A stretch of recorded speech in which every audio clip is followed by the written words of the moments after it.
That's owned by this mining company. Bakit nandito ang barko, sir? Yan po ang tawag ho dyan ay cutter suction dredger. Yan po ay means para makapag mina po, mag-process kami ng black sand dito sa... So, itong barko is quite large.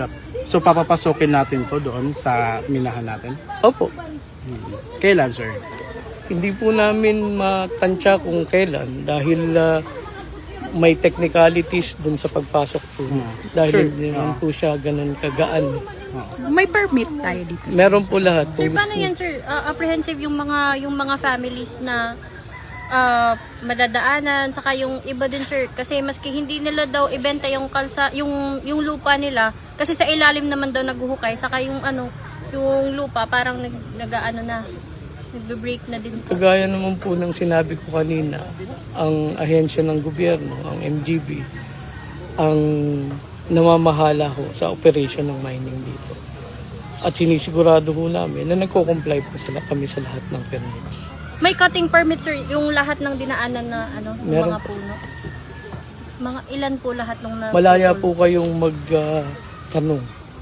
Dahil hindi naman ho papayagan kami na basta magkaroon ng kontrata din sa mga private owners po. So kahit sir, maraming communities na nagrereklamo, magpapatuloy ang operation ng mining network. Gusto pong i-quantify dahil yung ginagawa naman po ng pagmimina ay naaayon naman po sa patakaran at sa batas sa Philippine Mining Law. So, for as long as nakakatupad po kami dun sa mga permiso na hinihingi ng batas at ng patakaran, yan po ay bahagi po ng ekonomiya ang pagmimina. Bahagi po. Kailan po tayo sir, plano natin ipadaan yung malaking barko doon?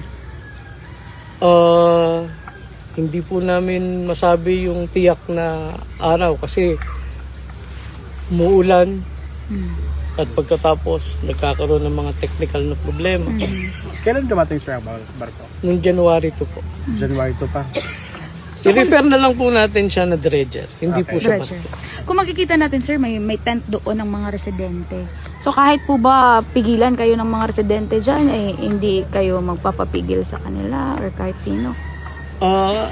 Yung question po ng pagpigil ay sila po ay may karapatan na tumutol. Kami naman po ay may karapatan din na naaayon sa batas at sa patakaran ng gobyerno at sa patakaran ng munisipyo na gawin po yung pagmimina dito sa lugar na ito.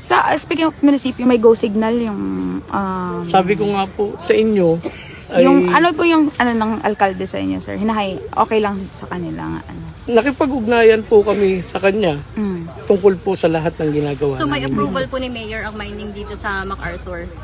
Pwede pong si Mayor ang sumagot na mismo. Bakit po hindi sa natin, kanang- sir, masagot? Kasi we Nag- can't... nag- May permit kayo? May Meron business permit kayo, sir? Meron po kami. Okay. Meaning, nag-grant ng May approval LGU. kasi may business permit. Kasi Meron nandun naman po. ang signature ni Mayor doon. This 2026, sir, kare-renew lang yun yung sa Nag-renew po kami.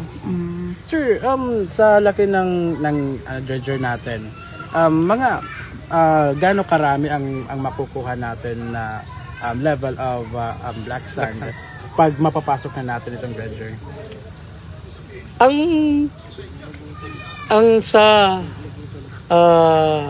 sistema ng pagmimina, kung makakuha ka ng 1,000 kilo, 1 tonelada, mga 10% na lang po yung makukuha doon.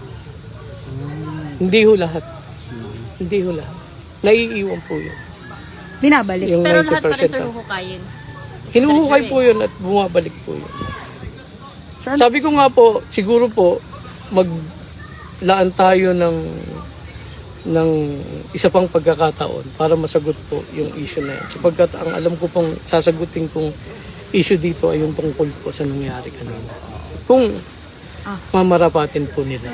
Ano po? Sige po. Sir, ano po Pwede yung yung full name? Pangalan po, sir? Lawrence Mendoza Medua, Kayo ang Manager. manager dito. admin manager. Admin manager. Opo. Okay, sir. Thank you.